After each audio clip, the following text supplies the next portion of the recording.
This video was sponsored by Enhance, Elbilmek, a better road planner, Kempower and bilkomponenter. Yo, what's up? We're gonna go back to the good old times now. I'm gonna be driving a big fat SUV.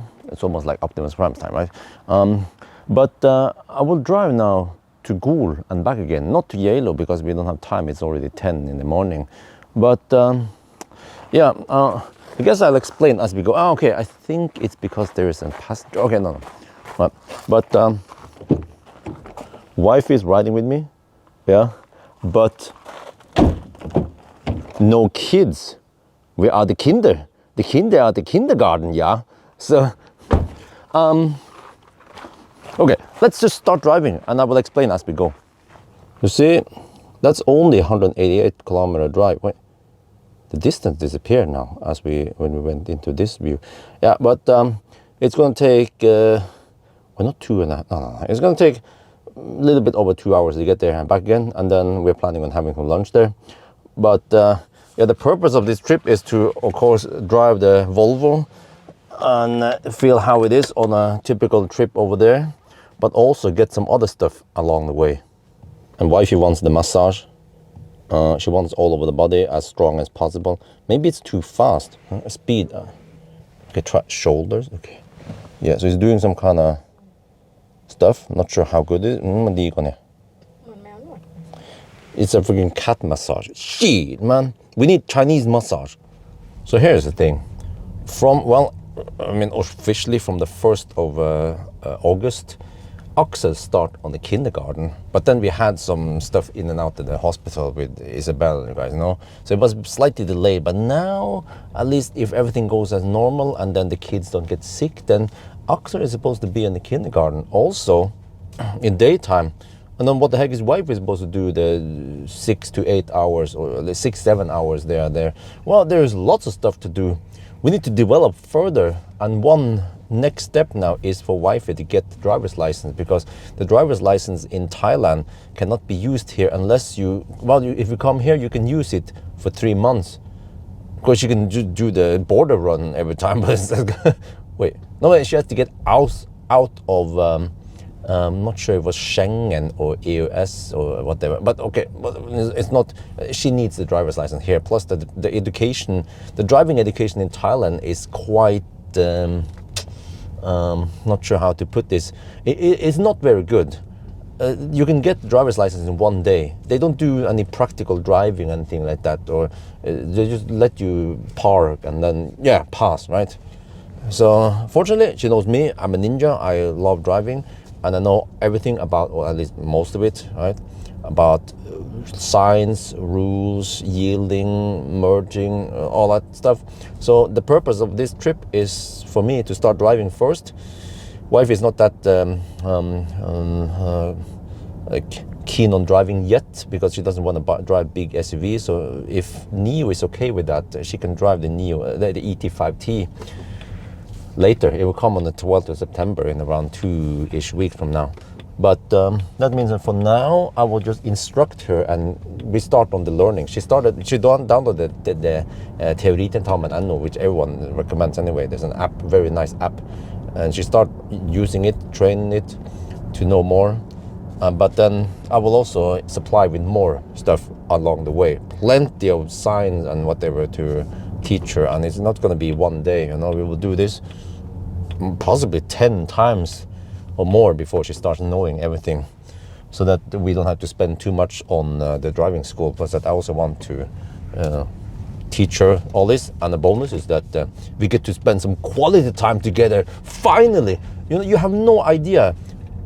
Okay, every mother knows that they are chained to the baby for the first year, at least, right? The baby needs full attention day and night. But now finally, when Axel is in the kindergarten, then she can lower the shoulder, actually get some free time. Yeah. So now we hammer it. This is no Sunday drive. We still want to hammer it. But of course, I'm not going to teach her bad habits, undertaking and stuff like that. Okay, don't do that, all right?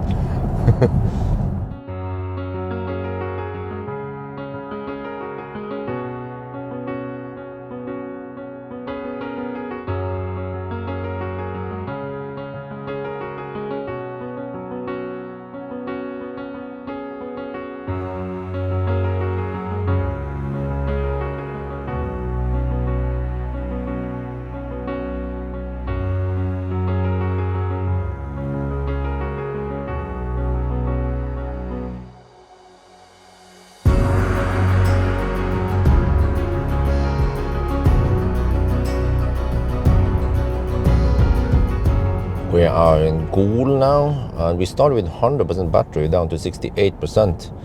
I guess if we went all the way to Yalo, we would be able to go there and back again, right? So I don't know what's up with this. Ever since we left Jessheim, it's been offline. Is the auto kaput? Alright, but we'll have some lunch over there. But before that, let me show you guys here. Look at that.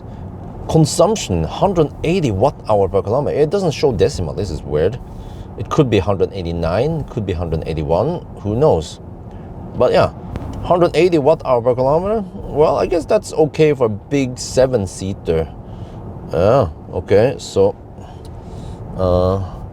let's just get over to the restaurant. Yeah, for you guys who are wondering. Well, actually, wifey hasn't been here for the longest time. And you know, in the old days, like 10 years ago or 5 years ago, I would always stop here at Jafs Gol, but I think for several years now the Jafs is gone. Probably too many people there got food poisoning, so now it's just something else there. And then where did Jafs go? Well, wait, they have Kempower here now. Look at that. Oh, they also have Kempower there. It seems like some truck chargers. Lynrask lading. But yeah, I think it went downtown somewhere, and then I found the same dude there doing some Sunday drive. Yeah, something like that. But whatever, we'll just go to some other place. I think it's called Kjersti's Mat. It doesn't show here though. Huh? Where do you see the destination? Oh no, my bad. It's probably you have to do like this. There, Kjersti's Mat og Vinhus. Yeah, that's the destination. And in Gol, on the weekday, not much to do here, right? What was that? Thai? No, it's Thai massage, not Thai food. Yeah, I already checked beforehand. There's not much Thai food here. Plus that the Thai food tends to be kind of, I don't know what to say, not that great. Yeah. They have green curry and some kind of some fried rice and all that stuff, but it's not authentic. If you want authentic Thai food, you have to go to Sepp in Lillestrøm, yeah, or Orchid Thai, whatever you call it again, Orchid Thai, downtown Oslo. There you get proper good Thai food. So that's why today we're gonna eat a handfalang, which is white man's food. Well, it has 360 camera. Seems like all the cars I test nowadays, except for Tesla, has 360 camera. But it's 15 degrees Celsius outside. So what we can do is click here, just like Polestar. We go to timers, and then you can do this, keep climate active, and it will run for.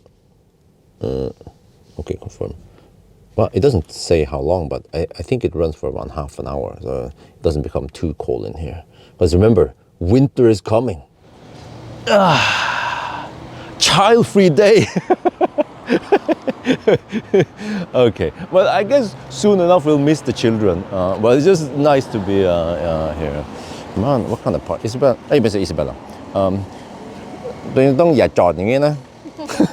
Told wife we don't park like this, okay? But yeah, we're gonna go over here. Kjersti's Mat og Vinhus. So let me see. Yeah, the Volvo should lock itself. We just get this key thingy here. It doesn't have any buttons.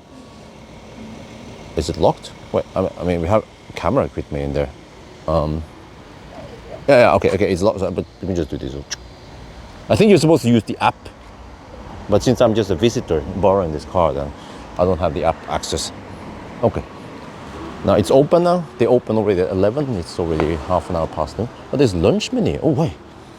Well, maybe we should go for a full package with like a 3-course with starter and dessert. Okay, let's go inside and check it out. Lunch for today, I went for the house burger, and then wifey went for pasta bolognese. Looks good. Wifey is actually considering the Kinder portion, but she went for the big. Well, I said go for the big. Yeah. Now it might be too big. Maybe the kids can get the leftovers. Isabella loves pasta or something with tomato sauce. You know, we realized that this is the first time in 3 years that we go eat without the kids. We are just chained to the kids. Well, maybe in Thailand we did go, I don't remember, but at least in Norway, yeah, because first wifey was pregnant with Isabel, and then Isabel popped out, and then not long after she got pregnant again, and then meanwhile, during that time, Isabel started kindergarten quite late, actually when she was past 2 years old. Mainly because, you know, when she was the only child, then wifey wanted to stay home with Isabel, naturally. So there's not been any downtime where Isabel was at the kindergarten before Axel was born. So just bam, bam, bam, bam.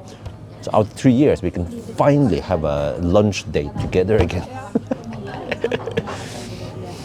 All right, that was good lunch. And well, it's already almost lead time, 1:30 in the afternoon. We have to go back, and it's going to take 2.5 hours. That means it will be 4 by the time. Wait, why don't we see it here? Yeah, that's also kind of strange. We only see the time remaining, but not the arrival time. Well, there you can see it. Okay, but then I want to see the overview, but then we don't see.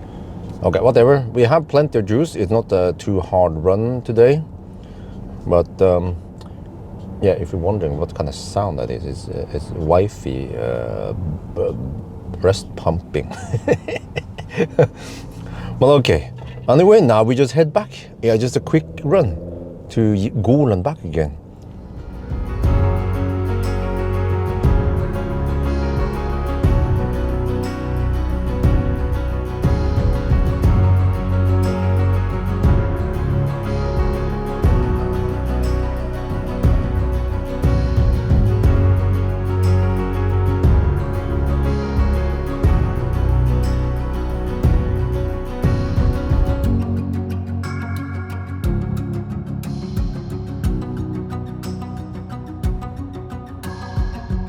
We are finally back home with 35% left. We are good for another 180 kilometers. Damn.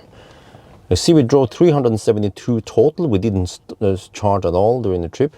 180 watt-hour per kilometer. I guess that's okay. Yeah, we had some traffic. It wasn't going that fast. Do we see average speed here? Well, you can see the distance versus speed here. It was low, probably around 70, 75 kilometers per hour. I feel like when I do the night runs, it's a lot faster. So, yeah, lots of slow people on the road. So, right, all good. But yeah, it wasn't that much of a test to drive the EX90 to Gol. Well, yeah, only the Gol.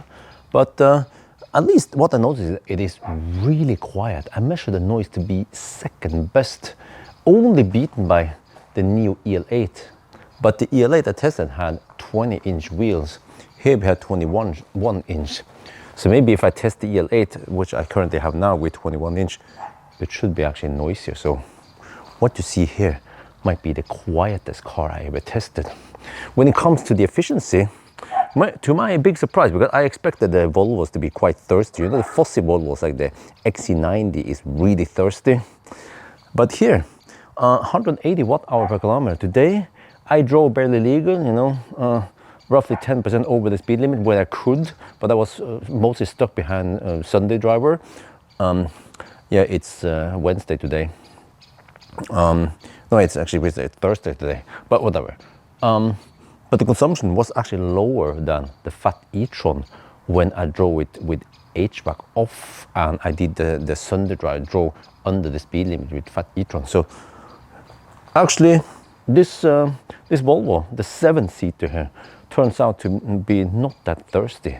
We just have to see eventually this weekend, in a couple of days, I'm going to do 1,000 kilometer challenge. Past Wildberg in that 120 zone when I go barely legal over there. How it's going to be then, we shall see. And also one other thing I will mention is that at least the trim we have here, it doesn't have seat ventilation, and when I drove it after a while, I felt a little bit sweaty. It has massage, but not seat ventilation. So I feel like it maybe should have, seat ventilation would be nice to have. But when I went straight from here, driving all day, over to the EL8 and pick up the kids, I felt like the comfort in the EL8 was better, despite that I actually used the car in low and I didn't go in the comfort mode. I actually went a little bit stiffer. And when I put it in comfort in the EL8, it was just super comfy. So there it's more like, you know, super comfy car. Here it's a bit balanced between maybe a bit sportier. Even though I set the comfort mode, yeah, a bit sportier, but still a big fat 7-seater. Anyway, I think that's gonna be for now. Hope you guys enjoyed this video. As always, thank you for watching and talk to you later.